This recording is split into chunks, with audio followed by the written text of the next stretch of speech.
baja mulai bangkit lagi setelah terkena dampak pandemi COVID-19. Permintaan serta produksi baja di pasar global maupun di pasar domestik meningkat sejalan dengan sejumlah pelonggaran mobilitas masyarakat di berbagai negara, termasuk juga di Indonesia. Pelaku industri baja juga semakin optimis terhadap pemulihan bisnis sektor baja tahun ini karena ditopang oleh pemulihan ekonomi global yang tentu saja bisa mendorong kenaikan ekspor. Sejalan dengan itu, pemerintah terus memacu industri baja di dalam negeri untuk meningkatkan daya saing dan produktivitasnya. Nah, bagaimana tantangan industri baja dan strateginya bisa bangkit di masa pandemi? Insight akan membahasnya kali ini bersama saya, Desi Anwar.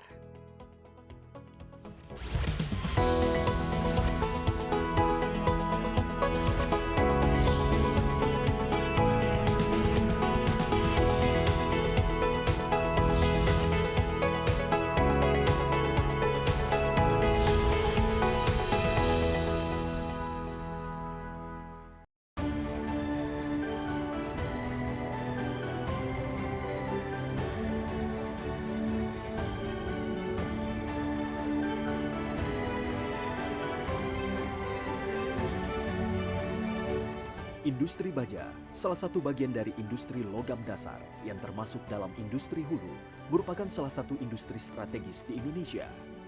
Sektor ini memainkan peran utama dalam memasok bahan-bahan baku vital untuk pembangunan di berbagai bidang, mulai dari penyediaan infrastruktur, produksi barang modal, alat transportasi, hingga persenjataan.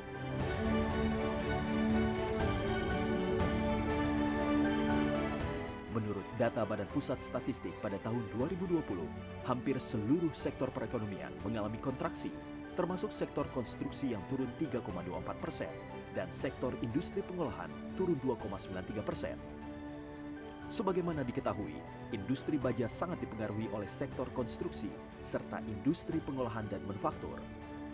Penurunan PDB di sektor-sektor ini berdampak langsung pada konsumsi produk akhir baja tahun 2020 yang menurut perhitungan Indonesian Iron and Steel Industry Association menurun sebesar 5,3%. Kini, dengan membaiknya situasi pandemi di kuartal pertama tahun 2021, perekonomian Indonesia diprediksi mengalami pemulihan dan meningkat di kuartal berikutnya. Selain itu, indikator pertumbuhan sektor konstruksi dan infrastruktur, serta pertumbuhan ekspor impor yang menggembirakan di kuartal pertama tahun 2021, konsumsi baja diperkirakan meningkat kembali dengan pertumbuhan 5% dan diharapkan dapat mencapai angka 15,8 juta ton atau kembali ke tingkat konsumsi tahun 2019.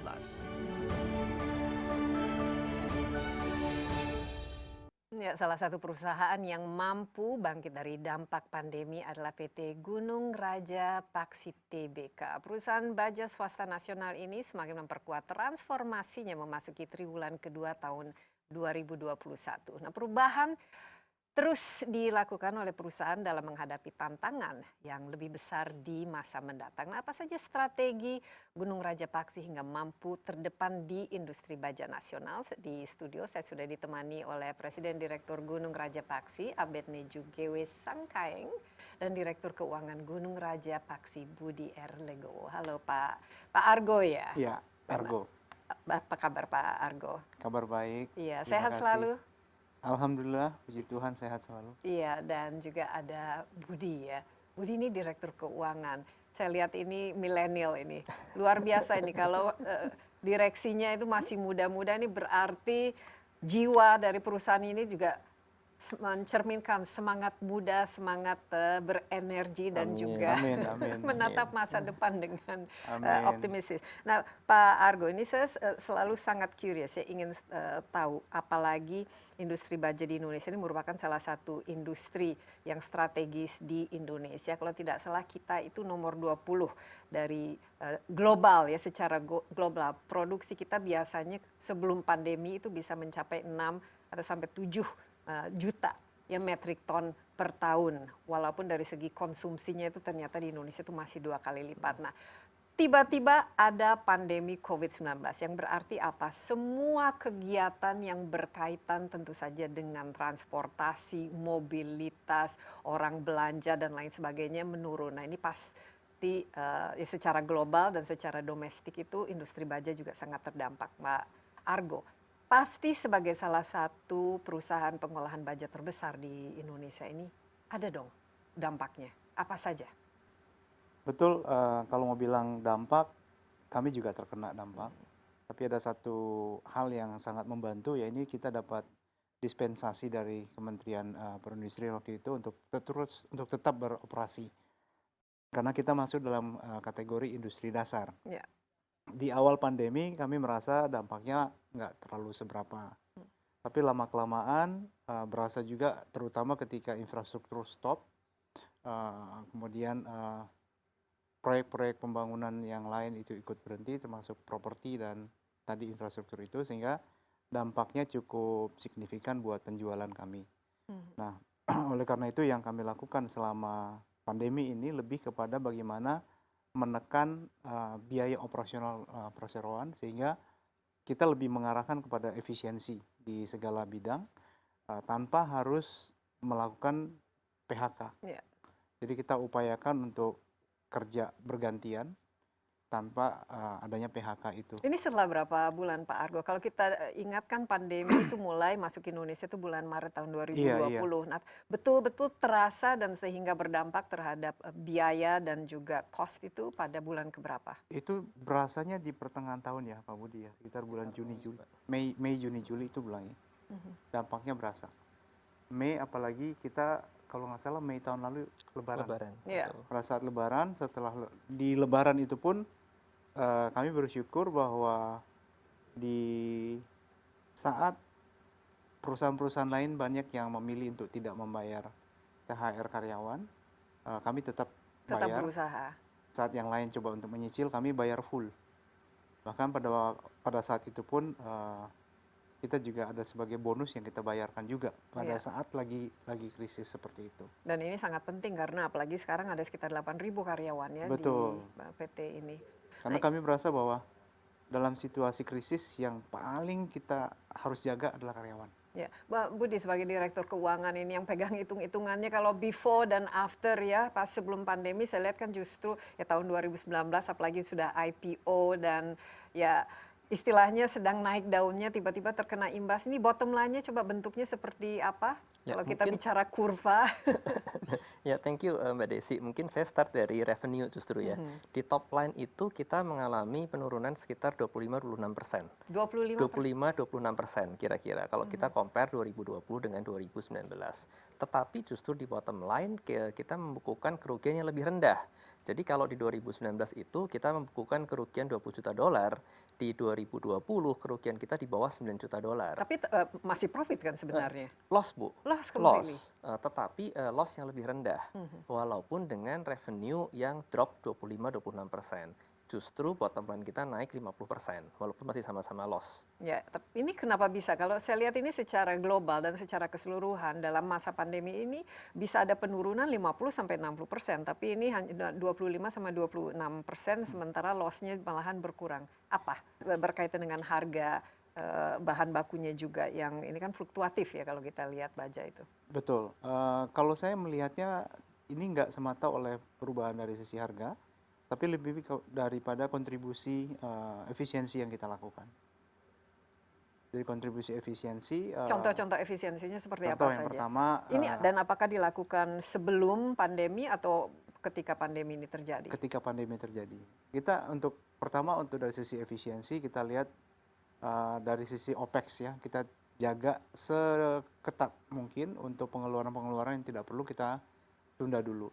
Yang kedua dari sisi inventory kita flush out.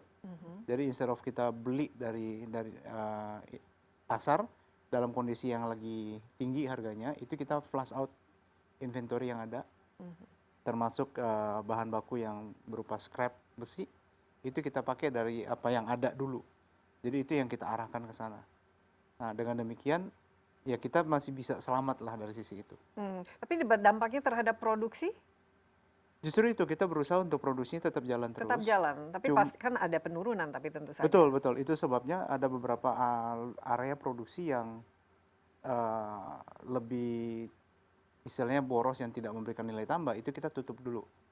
karyawannya kita pindah dan kita fokus kepada unit-unit yang masih profitable, itu kita pindahin. Jadi yang tidak efisien, yang tidak boleh dibilang permintaannya kecil, itu kita tutup. Terus kita alokasikan energinya kita, sumber daya kita ke produk-produk yang pas waktu itu lagi laku. Jadi ini salah satu strategi bisa mengurangi ya jumlah kerugian itu sendiri. Betul. Tapi dari ini penghematan OPEX ini berapa persen kalau dibandingkan dengan tahun lalu? Dibandingkan dengan tahun lalu itu terutama, jadi mungkin kita bagi tiga, Mbak Desi ya. Strateginya pertama adalah kita usaha untuk meningkatkan gross margin dulu. Tadi yang Pak Argo sebutkan itu termasuk dalam usaha untuk meningkatkan gross margin. Produk-produk yang sekiranya potensi profitability-nya lebih rendah, kita tidak produksi lagi. Tetapi justru produk-produk yang profitability-nya atau gross margin lebih tinggi, kita produksi lebih banyak, sesuai dengan permintaan pasar. Sehingga kita berhasil memperoleh gross margin lebih baik, itu pertama. Kemudian kedua dari sisi inventory, dengan kita bisa memflush out inventory, cost of fund kita akan turun. Karena kan tadinya cash itu terperangkap di dalam inventory. Kemudian sekarang bisa kita bebaskan, sehingga hutang bank juga berkurang jauh. Cost of financing juga berkurang jauh. Kemudian yang ketiga, OPEX. Nah, secara keseluruhan kira-kira total penghematan ini bisa mencapai 40%. 40% ya Bisa mencapai penghematan. 40% Dan kira-kira. ternyata bisa survive ya. Sehingga kita Berarti bisa kan ini ke survive. depannya ini juga bisa menjadi pelajaran ya bagaimana melakukan Betul. efisiensi lebih lagi terhadap Betul. perusahaan ini. Kita istirahat sebentar Pak Argo dan juga Budi. Perjalanan kita masih cukup panjang ya. Tetaplah bersama Insight with Desi Anwar. Kami akan segera kembali.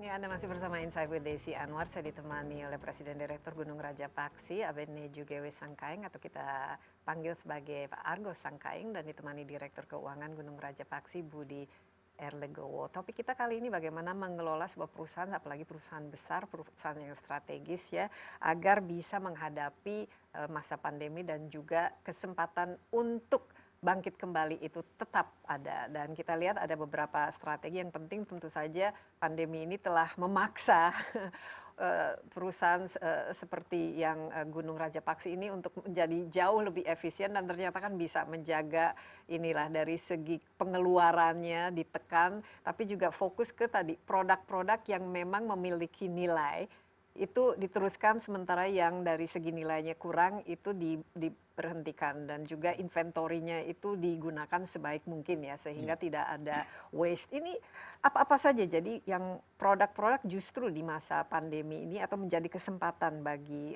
Gunung Raja Paksi itu untuk terus-menerus diproduksi, karena produksi tetap jalan kan? Ya. Dari sisi produk itu yang di SMS 1 ya, white flank, beam, itu lebih kita arahkan ke sana. Jadi beam products, kemudian yang dalam bentuk H-beam, I-beam, dan white flank. Itu produk-produk yang dibutuhkan terutama untuk pembangunan infrastruktur gedung maupun jembatan.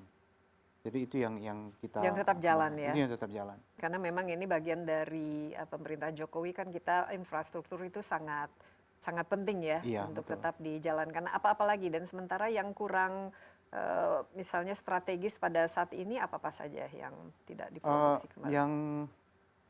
Jadi yang bernilai strategis itu adalah produk yang masuk kategori long product. Sementara yang kurang strategis itu yang dalam bentuk kawat, ya. Wire rod atau bahan-bahan untuk membuat kawat seperti itu kurang strategis. Itu yang kita tutup.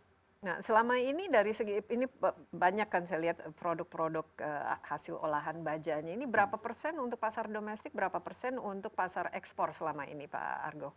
Kalau presentasi untuk ekspor kita kecil, kita hanya sekitar 5% untuk ekspor. Selebihnya itu untuk kebutuhan. Selebihnya untuk kebutuhan dalam negeri. Dalam negeri. Nah, Budi, ini kan berarti kan ternyata bisa kan dengan melakukan penghematan ini sudah bisa dikurangi lah kerugiannya.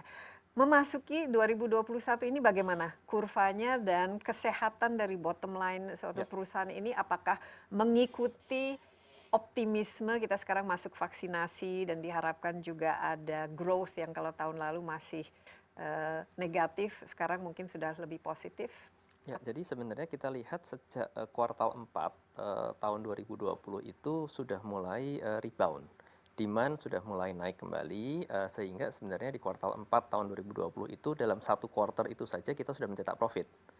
Kemudian di kuartal 1 2021 ini kita lihat sebenarnya itu sudah harga harga Sudah biasa. produk sudah naik semua, bahkan even di atas sebelum masa pandemi. Jadi kurvanya ini Kurvanya udah seperti naik, V kurva udah ya naik, ini kalau. betul. Terutama mungkin juga karena kan kebutuhan dan demand terhadap baja sudah pulih kembali. Prediksi dari ISIA, Iron and Steel Association Indonesia, itu kan kira-kira sekitar 14-15 juta ton per tahun. Di mana kemampuan kita domestik untuk memproduksi seperti yang tadi Mbak Desi katakan memang hanya sekitar 7-8 juta. Jadi demand naik, harga naik, karena juga impor kan masih tertunda gitu kan.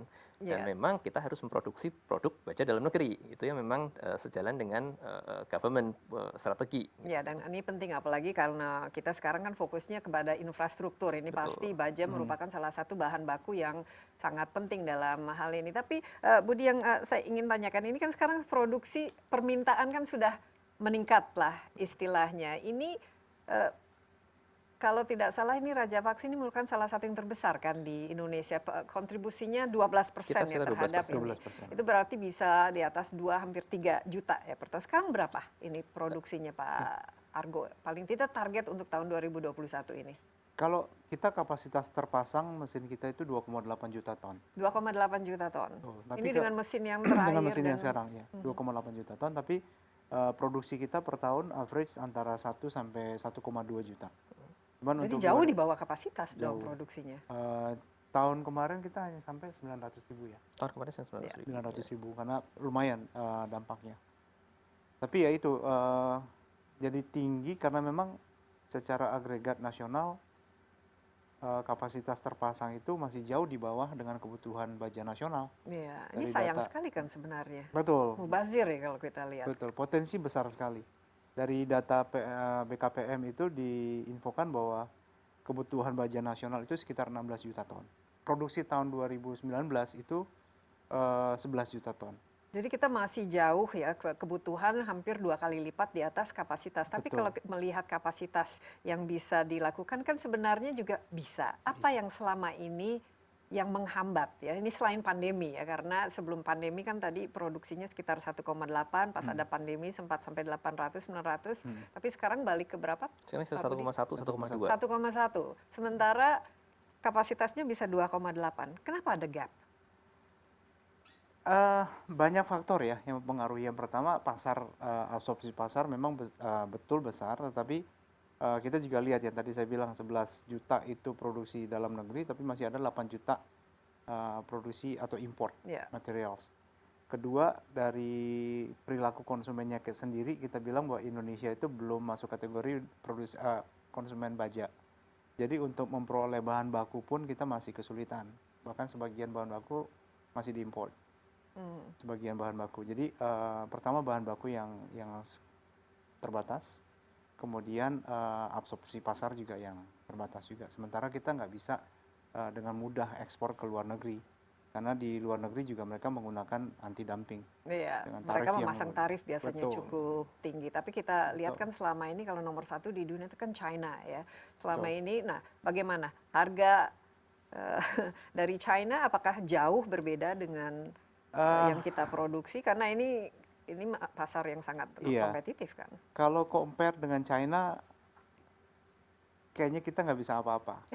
Pertama, secara agregat nasional kita ini produksinya di Indonesia sendiri dari data BKPM kapasitas kita itu 25 juta ton.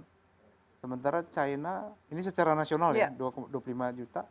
China itu secara nasional mereka kapasitasnya hampir 1 miliar ton.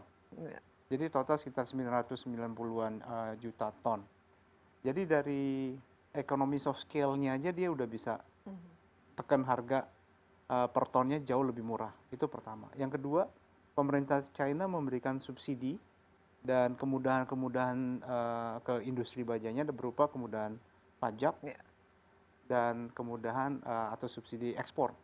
Karena dia tahu di ekspor itu ada istilahnya ada tarif yang lebih tinggi Karena apalagi mereka pasarnya kan global kan. Iya, jadi mereka memberikan stimulans itu kepada pemain-pemainnya. Jadi harga Cina itu Mereka akan bisa sangat rendah. ya, mereka memang inilah kalau tidak salah kita berapa 6 juta setahun, mereka 500 juta ton setahun. Tapi Jauh maksudnya ini kan produksinya kan apakah ada produk-produknya itu directly competitive ya, berkompetisi secara direct dengan produk-produk yang kita impor dari China, itu enggak kan harusnya kan? Yang kita Secara produksi. ada beberapa produk kayak yang slab juga ada ya, dari slabnya China juga masuk, ya, itu directly competing Iya. dengan kita.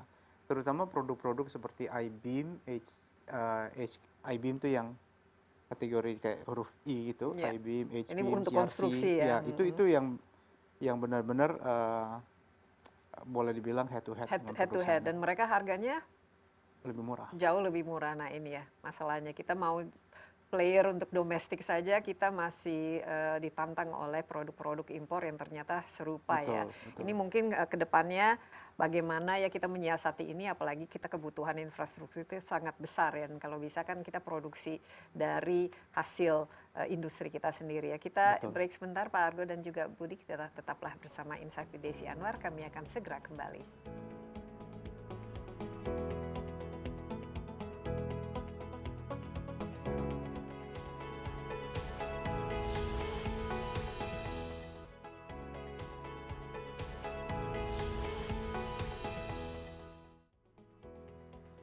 Ya, kembali bersama Insight with Desi Anwar. Saya ditemani Presidir Gunung Raja Paksi, Abedne Jugewi Sangkaeng, dan Direktur Keuangan Gunung Raja Paksi, Budi Legowo, merupakan sebuah perusahaan pengolahan baja. Ini yang merupakan salah satu yang terbesar di Indonesia dan tentu saja sangat terdampak akibat pandemi COVID-19 yang tentu saja permintaan turun. Tapi kalau kita mendengarkan dari Pak Budi barusan, Mas Budi ini, karena ini dari Direktur Keuangan dari Gunung Raja Paksi, ternyata kurva reboundnya itu V ya. Jadi kalau sempat turun sampai 800 ini ya, ribu ton, sekarang sudah masuk ke 1,1 ribu ton. Jadi baguslah istilahnya. Ini bottom line-nya kapan akan masuk ke profitability?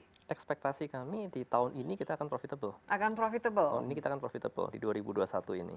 Ya, jadi ini kombinasi antara penghematan, efisiensi, tapi juga karena pasar sudah mulai terbuka. Tapi kalau kita lihat tadi, ternyata tantangannya juga adalah dari kompetitor ya. China tentu saja merupakan salah satu produsen baja terbesar dan mereka harganya juga ya, jumlah produksinya nggak tanggung dan harganya juga sangat kompetitif. Ini Budi, sebelum saya ke Pak Argo lagi, ini kan kita tahun 2019 sudah IPO lah istilahnya. Jadi sebenarnya perusahaan ini sudah melakukan perubahan, reformasi, transformasi, ada atau tidak ada pandemi COVID-19. Ini apa kira-kira yang bisa diharapkan lah dari perubahan dengan adanya IPO ini? Ini kan jadi perusahaan yang mau tidak mau harus akuntabel, transparan, profesional, dan lain sebagainya. Keuangannya juga mau tidak mau harus. Betul. First of all, memang di tahun 2019 itu dimulai transisi dari manajemen family business menjadi manajemen dikelola oleh professionals. Di tahun 2020 ini kita sangat berfokus kepada governance, transparency, accountability, and professionalism. Jadi kita di corporate culture itu ada motto, TAP kita sebutnya. Transparency, Transparency, accountability, and professionalism. Oke, TAP ya. TAP. Nah, jadi itu yang melandasi perubahan manajemen di tahun 2020 ini. Kita juga terapkan ERP system yang baru. Jadi kita implement SAP bersama dengan IBM Indonesia. Targetnya akan go live sekitar kuartal ketiga tahun ini. ERP itu persisnya apa? ERP itu Enterprise Resource Planning, di mana kita menggunakan sistem SAP, yang mana sistem yang standar, world class, yang digunakan oleh kebanyakan industri manufaktur. Iya, ini kalau orang keuangan nih isunya singkatan-singkatan, ada TAP, transparent, accountability, performance ya mungkin, dan di sini kan juga pasti harus sesuai dengan standar-standar profesional. Jadi yang pertama kali dilakukan dalam istilahnya dari segi accountingnya, transparansinya. Ini kan kalau bookkeeping secara keluarga dengan profesional kan bedanya ya gunung sama laut kan ini. Apa yang dilakukan oleh Budi sebagai transformasi? Tentu di dalam proses accounting, penyusunan laporan keuangan dan lain sebagainya, kita juga melibatkan pihak eksternal. Kemudian kita juga diawasi oleh internal audit unit maupun oleh komite audit. yang mana mungkin di perusahaan yang non TBK gitu ya, yang belum IPO, komite audit belum tentu ada, misalkan fungsi internal audit belum tentu ada dan lain sebagainya. Good governance ini Good jadi sangat governance-nya, penting ya. ya. Apalagi Betul. sekarang kan ada pemegang saham yang Betul, ada publik kan, ada ada pemegang saham publik. publik. Ini, Ya. ini menarik Pak Argo karena PT Gunung Raja Paksi ini kan cikal bakalnya kalau tidak salah dari tahun 70 ya. Iya. Sebuah perusahaan yang di Medan. Nah ini setelah 50 tahun ini tiba-tiba berubah masuk IPO. Is it too late atau justru memang sudah waktunya, apa dari evolusinya yang bisa diceritakan di sini? Nggak ada yang kata terlambat kalau dalam industri gitu ya. Bahkan mungkin just right kalau menurut kami. Saya nggak bisa menjelaskan apa yang terjadi dalam 50 tahun terakhir karena nanti itu disimpan untuk ditanyakan ke founder. Tapi yang saya rasakan adalah setelah terjadi peralihan ke profesional ini, memang tantangannya adalah yang paling besar adalah mindset. Jadi change management yang paling berat itu adalah changing the mindset of people dari bekerja di family business atau di entrepreneurial based organization dengan professional organization. Pertama dari sisi transparansi. Dari sisi transparansi kan kita harus mencatat semua apa yang kita lakukan dan melakukan sesuai apa yang kita catat. Itu berat untuk basic inilah, basic accountingnya. Basic accountingnya. Jadi yang dilakukan Pak Budi dengan teman-teman di accounting finance adalah data integrity diperkuat dulu. Reliability of data juga itu sangat penting di sini. Baru yang kedua dari sisi akuntabilitas. Jadi kita bicara soal bagaimana organisasi itu dirapiin lagi. Kalau dari dulu kan lebih cenderung untuk one man decision making. Biasanya yang paling tua, yang paling dihormati, betul, dan juga yang pemilik lah. Betul, sekarang kan ada authority matrix yang di-develop, sehingga ada segregation of decision making, tentu dengan akuntabilitas masing-masing pimpinan di sana. Nah, tapi ini di board masih ada dong ini representatif dari family itu? Di atau board of directors tidak ada. Sudah tidak ada. Kalau di board of commissioners? Di board of commissioners ada. Di board of commissioners ada, tapi di board of directors dan sampai jajaran manajemen itu sudah tidak ada member of the family. Sekarang sudah professional hire Jadi semua. purely professional hire. Nah, ini mengubah mindset, apalagi ini perusahaan yang mungkin direksinya ya masih baru, masih muda, masih punya inilah cara kerja yang sesuai dengan standar, tapi kan SDM-nya kan ini bagaimana? Mindset itu yang apalagi budaya yang selama ini kan dianut dengan perusahaan kekeluargaan kan beda sekali. Betul. Bicara soal changing the corporate culture memang nggak semudah membalikan telapak tangan. Gitu. Jadi yang kami lakukan ada metode hybrid kalau saya bilang. Jadi kita rekrut orang-orang baru dengan mindset yang profesional, digabung dengan tim yang lama untuk diharapkan terjadi asimilasi budaya yang baru. Tentu dengan kita pakai dukungan metode-metode dan standar prosedur yang baru, sehingga ini yang kita arahkan dan diharapkan terjadi perubahan pola pikir itu. Dan sampai saat ini lumayan sih, udah berasa. Apalagi dengan adanya orang baru, dan biasanya orang baru juga lebih muda, lebih cemerlang, dan juga mungkin salary-nya, remuneration-nya juga lebih tinggi. Ini bagaimana? Karena saya lihat ini adalah klasik ya dengan ada perubahan manajemen. Menjadi profesional. It's a process. Kalau saya nggak bisa klaim bahwa saat ini sudah berhasil 100%, enggak. Prosesnya masih berlangsung. Perbaikan-perbaikan di beberapa bagian masih sedang kita lakukan, termasuk organization structure juga lagi dalam proses perbaikan. Tapi kita berharap pada saat nanti SAP yang tadi dikemukakan Pak Budi jalan, kita pun sudah siap. Jadi sama-sama jalan.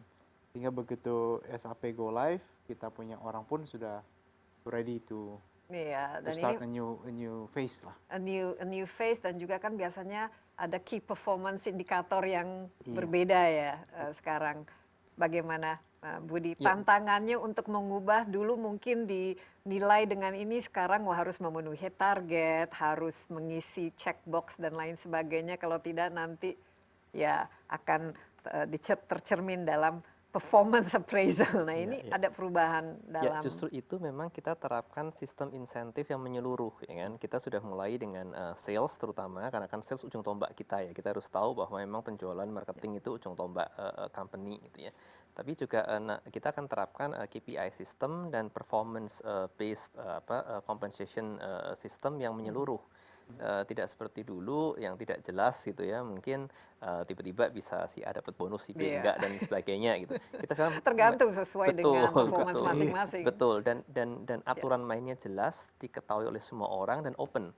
Misalkan contohnya tadi kita bicara tentang sales incentive, kita tadi pagi baru aja discuss dan meeting sales incentive bukan hanya di tim sales, tapi juga kepada tim dengan input dari board of directors, Yeah. baik itu direktur operation, baik itu keuangan juga involved di sana. Jadi keseluruhan. Ya, jadi kalau ini shock therapy juga mungkin.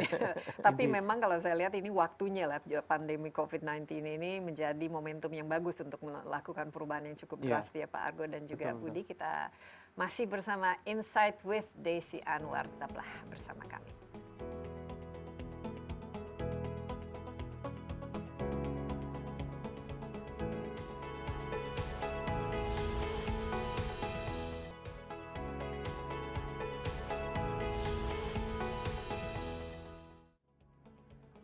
Kembali bersama Insight with Desi Anwar. Di studio bersama saya ada Presiden dari Gunung Raja Paksi dan juga Direktur Keuangan Gunung Raja Paksi dari perusahaan pengolahan baja yang ada Pak Argo dan juga Budi di sini. Ada hal yang menarik ya dalam diskusi kita ini, bagaimana mengelola sebuah perusahaan yang besar, sebuah strategis yang menghadapi begitu banyak kendala saat pandemi COVID-19, tapi juga dari sisi lain ada tantangan baru karena perusahaan ini yang didirikan sejak tahun 70 ya, 50 tahun kemudian diubah menjadi dari family business ke bisnis yang profesional, sudah IPO, dan ini tentu saja memiliki banyak sekali. Jadi tantangan tahun ini memang begitu berat, tapi mudah-mudahan katanya pada tahun 2021 ini sudah memasuki inilah, bukan in the red zone lagi. Nah, kalau kita lihat juga bukan saja tantangan internal ya, bukan saja tantangan bagaimana mengelola bisnis di tengah krisis, tapi juga di dalam industri yang di Indonesia sendiri kita ketahui kan banyak, apalagi sebuah perusahaan swasta pasti banyak sekali tantangan dalam regulasinya, misalnya kompetisinya, apalagi dengan adanya China yang sering dumping lah kemana-mana termasuk ke Indonesia. Ini bagaimana strategi ke depan Pak Argo? Apa-apa saja kira-kira yang langkah-langkah yang perlu dilakukan kalau memang Gunung Raja Paksi ini bisa targetnya itu sesuai dengan kapasitas yang bisa dilakukan oleh perusahaan? Oke, memang pertama industri ini unik. Uniknya adalah ini menjadi industri strategis yang sangat tergantung juga kepada pertumbuhan infrastruktur, pembangunan infrastruktur di Indonesia. Nah, uniknya karena kami akan sangat tentu karena ini produknya adalah produk-produk untuk industri, jadi ya akan mengikuti pertumbuhan industri. Yang pertama itu. Yang kedua karena dia unik dan sangat tergantung pada pertumbuhan industri tersebut, sehingga ketergantungan terhadap regulasi pemerintah itu cukup tinggi. Nah, jadi kalau kita bilang untuk ke depan dan untuk bersaing dengan produk-produk Cina, kita mengalami kesulitan. Pertama karena industri Cina itu dia punya economies of scale itu sudah luas sekali. Ratusan kali Betul, lebih besar dari dari kita ibaratnya membandingkan antara kapasitas produksi nasional yang kapasitasnya 25 juta ton dibandingkan dengan 900 juta ton. Itu nggak mungkin lah kita compete. Nggak apple to apple ini. Betul, sehingga yang kita butuhkan dan saat ini kita terbantu sekali dengan program Safeguard. Nah, National Safeguard program dari pemerintah, khususnya dari Kementerian Perdagangan dan Perindustrian, yang memberikan proteksi terhadap import, serangan baja import ke Indonesia. Dan ini kita tentu berharap ini program Safeguard ini bisa di-extend untuk periode berikutnya lagi agar setidaknya industri baja nasional itu bisa benar-benar mandiri dan bisa mencapai saya bisa bilang economies of scale yang cukup untuk memproduksi baja dalam harga yang kompetitif. Iya, nah bentuk-bentuk dari safeguard ini seperti apa saja dan bagaimana ini kaitannya khususnya dengan produk-produk yang dihasilkan oleh GRP? Ya, safeguard lebih kepada proteksi terhadap pengenaan tarif terhadap produk-produk kategori baja tertentu seperti I-beam, H-beam, CRC, sehingga dia nggak langsung masuk dengan harga Nggak yang head to head ya. datang dengan harga yang terlalu jomplang dengan produknya domestik. Iya, nah ini penting sekali, apalagi kita sendiri sebenarnya kebutuhan domestik itu masih jauh Masih jauh. kita penuhi, dan kalau kita lihat juga program infrastruktur pemerintah kan harusnya kan lebih mengutamakan lah baja hasil dari Dalam negeri. perusahaan-perusahaan dalam negeri. Ini sudah terasa dengan adanya program infrastruktur ini bahwa adalah penggunaan dalam pembangunan infrastruktur menggunakan baja domestik. Kebetulan selama pandemi kan program infrastruktur agak sedikit direm. Jadi baru bangkit lagi sekitar 1-2 bulan terakhir ya. Jadi tendangannya itu baru berasa Belum dikit, kerasa tapi ya? mulai ada sih. Apalagi dengan imbauan dari Menteri PUPR bahwa setiap infrastruktur pemerintah itu wajib menggunakan produksi baja dalam negeri. Jadi itu angin segar buat kami, dan semoga juga kita bisa berharap bahwa program infrastruktur ini bisa recover dengan cepat. Iya. Nah, saya lihat ini juga kan kualitas baja itu kan sangat penting. Kalau ditanyakan mungkin di mana kualitas. Nah, ini ya bukan Indonesia lah yang memiliki kualitas lebih tinggi. Investasi dalam seperti teknologi dan juga dari R&D-nya ini bagaimana, Budi, dalam penggunaan budget, taruhlah nggak tahu budget setiap tahun sekarang berapa, ada 60 jutaan dolar atau 2021 ini kita alokasikan capex itu sekitar 60 juta. 60 60 juta juta kan ya, dolar. betul Ya, angkanya. betul. Ya, nah ini kira-kira Nah, tentu kita bagaimana alokasikan pembagian-pembagiannya? untuk produk-produk yang satu kita bisa meningkatkan margin, ya kan, gross margin Yang tadi dari high produk beam tersebut itu. kita bisa meningkat.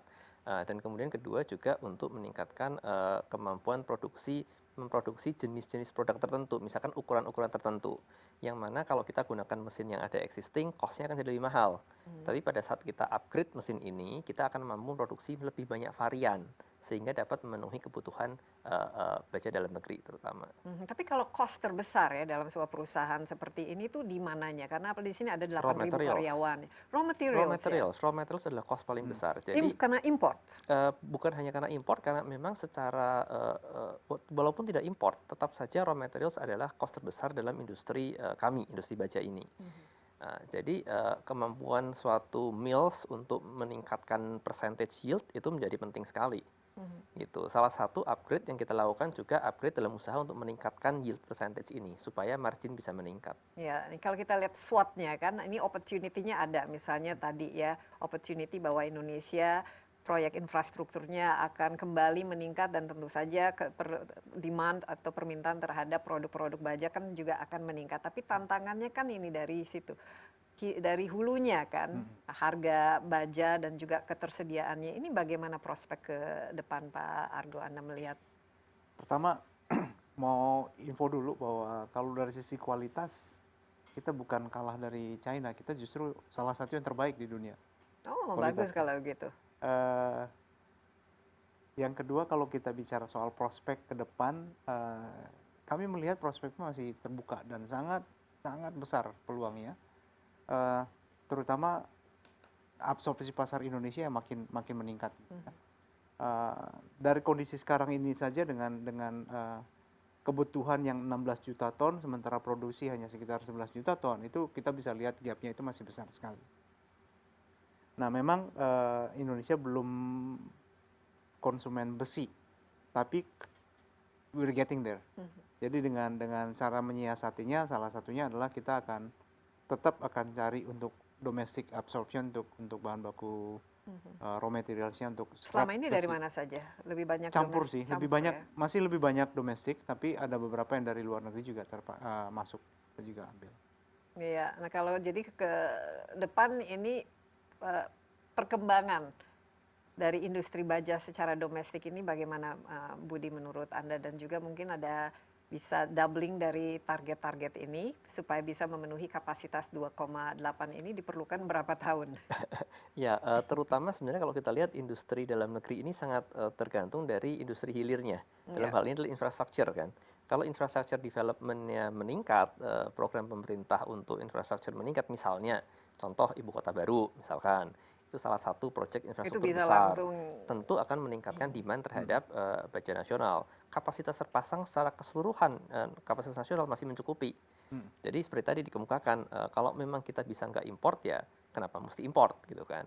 Nggak berarti kita anti import. Ada hal-hal tertentu yang memang mungkin karena tidak bisa diproduksi dalam negeri, import that's Iya, fine. idealnya Gitu. kan impor memenuhi apa yang kita tidak miliki. Jangan Betul, sampai kita betul, mengimpor barang yang kita juga Kita juga produksi, tapi betul, kita harus bersaing head to head dengan asing. Itu kan yang poinnya kan di betul, sini. Dan betul. sementara ini pemerintah cukup akomodatif dengan permintaan atau keinginan dan kebutuhan dari para industri Selama player. ini ya, bapak-bapak di Kementerian Perdagangan, Perindustrian masih sangat Ada kooperatif dan ibu-ibunya sangat juga loh mendukung. di situ.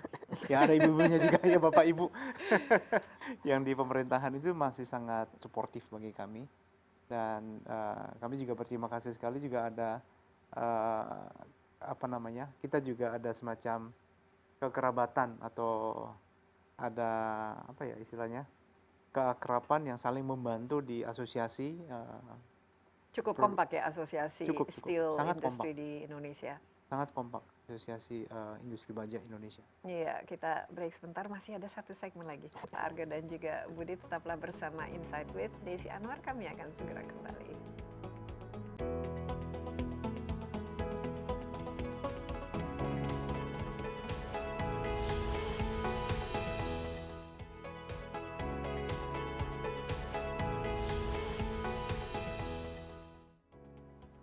Kembali bersama Insight with Desi Anwar, ada Presiden Direktur dari Gunung Raja Paksi dan juga Direktur Keuangan dari PT Gunung Raja Paksi, sebuah perusahaan pengelola baja. Ini merupakan topik yang menurut saya itu sangat menarik karena bukan saja ini salah satu industri yang strategis ya di Indonesia. Kalau tidak salah Indonesia itu nomor 20 di dunia sebagai produsen baja dengan produksi sekitar 6 sampai 7 juta metrik ton per tahun. Walaupun kalau dibandingkan dengan negara seperti China yang bisa memproduksi sekarang ini mungkin di atas 900. 500 bahkan 900 juta ton per tahun, kita mungkin kapasitas kita hanya 25 juta ton per tahun, jadi masih jauh ketinggalan, tapi opportunity-nya, peluang untuk ekspansi itu sangat besar. Apalagi Indonesia sebagai negara yang masih membangun, kita masih membutuhkan pembangunan infrastruktur dan juga dengan jumlah populasi yang semakin meningkat karena penggunaan baja ini di banyak sekali Betul. ininya end produknya. Nah, tadi ada yang menarik ya Bu dikatakan tergantung dengan permintaan hilirnya. Kalau misalnya proyek pembangunan infrastruktur meningkat ya tentu saja ini bisa tercermin dengan peningkatan dari produksi domestik ataupun dari produksi perusahaan. Tapi ini ke depan ya, apalagi dengan banyaknya kompetisi dari yang luar ya, produk-produknya ini bagaimana mendiversifikasi produk-produk itu sendiri sehingga kita tidak hanya tergantung juga pada ya pembangunan ataupun pertumbuhan dari Indonesia itu sendiri yang mungkin saja tahun ini lebih lambat dari yang ditargetkan. Kalau bicara diversifikasi, produk kami itu beda dengan retailnya, Mbak. Jadi kita nggak seperti retail untuk kategori masyarakat atau konsumen A, Iya. B, C, enggak. Kita benar-benar konsumen industri. Jadi produk kita Khusus memang udah khusus. tapi kan Udah industri itu. kan ada industri konstruksi misalnya, tapi kan otomotif ini yang banyak kan yang menggunakan baja kan sebenarnya. Betul, betul. Nah, tapi dari kita ini lebih kepada industri, bukan ke otomotif atau ke machinery. Jadi kita lebih kepada fokus untuk produksi baja untuk konstruksi. Jadi diantaranya seperti yang loan product seperti beam product dan white flank untuk semua itu dibutuhkan. Majority dari hilir yang kita gunakan itu ada untuk konstruksi bangunan, jalan atau jembatan, kemudian tower. menara-menara listrik, kemudian tower telkom, semua. PLN dan lain Betul, itu sebagainya. lebih kepada produk-produk seperti itu. Dan ini ke depan akan tetap ya dalam produk-produk unggulan seperti ini kan? Iya, untuk saat ini di Indonesia dalam beberapa tahun ke depan kebutuhan ini yang memang masih terbuka luas, apalagi dengan ibu kota baru yang tadi disampaikan oleh Bapak. Iya, ibu kota baru ini ya mungkin kita masih wait and see. Iya. Ini kan jadi kan uncertainty dalam misalnya pertumbuhan yang idealnya Indonesia 7% gitu, tapi ternyata mungkin kata World Bank juga tahun ini kita tidak akan setinggi yang kita harapkan, mungkin 5% itu agak optimis gitu. Jadi tantangan selain dari hilirnya itu apa, Budi, yang akan mengganggu bottom line atau keberlangsungan dari perusahaan? Ya, jadi kalau kita melihat dari marketnya mungkin ada semacam uncertainties untuk mencapai target pertumbuhan makro gitu ya. Ya. Tentu kita juga harus berbenah dari sisi internal perusahaan. Artinya kita harus memperhatikan efisiensi biaya tadi. Jadi balik lagi kalau kita prediksi bahwa kayaknya tahun ini nggak bisa 7% nih, ternyata cuma 5% atau even 4,5%. Ya tentu balik lagi efisiensi biaya harus kita kedepankan. Jadi istilahnya sedia payung sebelum hujan lah, gitu kan. Kita harus siap pada saat market itu lagi naik, kita bisa ikut ngegas bersama dengan market. Tapi pada saat market melambat, kita juga jangan terlambat untuk bisa cut cost yang memang tidak kita perlukan. Artinya saat market naik, jangan kemudian kita juga spendingnya too much gitu ya. Nah, artinya capex yang kita anggarkan juga harus sesuai dengan projection budget kita dan projection pertumbuhan ekonomi yang akan datang. Ya, tapi kalau misalnya ingin full capacity kan, cita-cita sebuah perusahaan kan harusnya kan full capacity, karena dari situlah bisa semuanya itu didapatkan, efisiensi dapat, tapi revenue juga dapat, profit juga dapat. Nah, selama ini nih, apa yang paling penting ya agar perusahaan ini memang bisa memproduksinya 2.8 itu? Mungkin gini, 2.8 itu kan total capacity dari berbagai business line ya. Mungkin business line BIM sendiri, tambah business line plate, tambah business line cultural coil, dan seluruh business line kita jumlahkan. Tetapi untuk produk-produk tertentu, ada yang sebenarnya kita sudah di sekitar 60%, 70% capacity. Misalkan BIMS kita sudah di sekitar ya 50-60% capacity. Tapi kan masih ada 40-50% lagi yang bisa dicapai. Betul, tapi juga jangan sampai kita produksi terlalu banyak sehingga inventory menumpuk misalkan ya kan. Jadi kita selalu usahakan production planning itu align dengan sales plan. Jadi atau demand. Jadi demand planning, sales plan, production plan itu align. Justru untuk itu kita dibantu dengan penerapan ERP dari SAP tadi. Iya. Ya, sehingga semuanya align, jangan sampai kita overproduction. Tapi seberapa jauh ini perusahaan seperti GRP ini terpengaruh dengan harga baja, dengan harga iron ore atau di dunia ini? Seberapa jauh impactnya? Karena ini kan juga sesuai dengan supply and demand kan. Kalau misalnya demand turun ya otomatis kan harga anjlok gitu. Apalagi sekarang oversupply ya kalau China punya stok begitu banyak misalnya. Kalau di GRP sendiri kebetulan kita belum pakai iron ore ya. Kita belum pakai iron ore. Beda dengan perusahaan yang lain. Jadi tidak terlalu terpengaruh. Jadi nggak terlalu pengaruh dengan perubahan fluktuasi harga ore dunia. Ya, jadi bagus juga ya kalau begitu dengan karena bahan baku ini merupakan komponen yang paling penting kan ya. Betul. Sekarang ini biasanya yang sangat penting adalah green way of doing business. Ya, apalagi Indonesia juga sudah komit ya, ekonominya juga harus sesuai dengan sustainability, keberlangsungan hidup, dampak yang tidak merusak lingkungan lah. Apa komitmen yang diterapkan? Saya mau balik dulu nih, balik ke industri bajanya itu sendiri, jadi belum ke green kategorinya itu. Karena gini, menurut pengalaman saya, pengamatan saya selama ini, saya bisa datang pada satu konklusi bahwa industri baja ini adalah salah satu industri yang justru paling green. Paling green. Paling green. Kenapa? Karena kalau kita mau lihat dari sisi pengolahannya, cara-caranya dan limbah yang terbuang, itu boleh dibilang limbah B3-nya itu sangat minim. Sangat minim. Kenapa? Karena yang kita gunakan semuanya itu semua recycle. Dan Jadi bisa nggak ada- di-recycle ya. Betul, dan bisa Scrap di-recycle. pun ada harganya Scrap kan. pun ada harganya. Jadi ketika kita potong misalnya baja ada yang lebih atau tidak standar, itu lebihnya itu jadi scrap. Kemudian pada saat kita potong kan ada besi, ada serbuk besi. Serbuk besi ini pun tidak kita buang, kita kumpul lagi untuk bisa dibakar lagi untuk jadi bahan baku lagi. Nah, barang yang menarik dari alam yang kita ambil adalah air. Kita ambil air itu pun nggak kita buang seperti itu, tapi kita recycle karena itu kita butuh untuk pendinginan baja dari panas, itu kita butuh pendinginan, kita pakai menggunakan media air di situ, dan itu recycle, sehingga nggak ada yang terbuang. Sebelum kita buang pun kita masuk dalam tangki penampungan untuk memisahkan antara oli atau minyak dengan air. Nah, limbah yang masuk kategori bahaya justru adalah minyak dari diesel yang dibuang, kemudian ada mencampur dengan oli.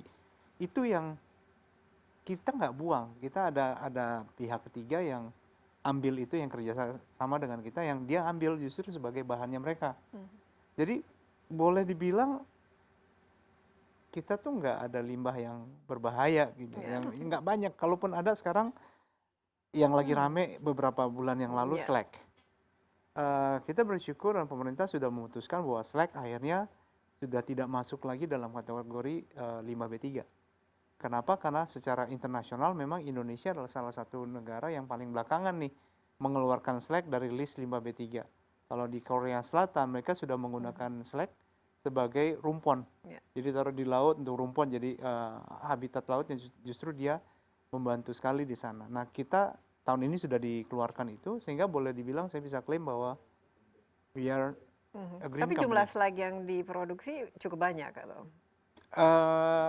Koreksi, bukan kita produksi slag. Slag itu adalah Ya, limbahnya sisanya, kita. ya, limbahnya itu. Sisanya cukup signifikan dan itu pun bisa menjadi bahan Dan baku bahan untuk daur produksi yang ulang. lain. Ya. Ini menarik sekali karena istilah scrap itu biasanya kan scrap itu kan adalah sampah atau yang sudah tidak digunakan. Ternyata ini bisa jadi bisnis sendiri kan? Betul, kalau di dan itu dalam ada bisnis pengolahan. sendiri, betul.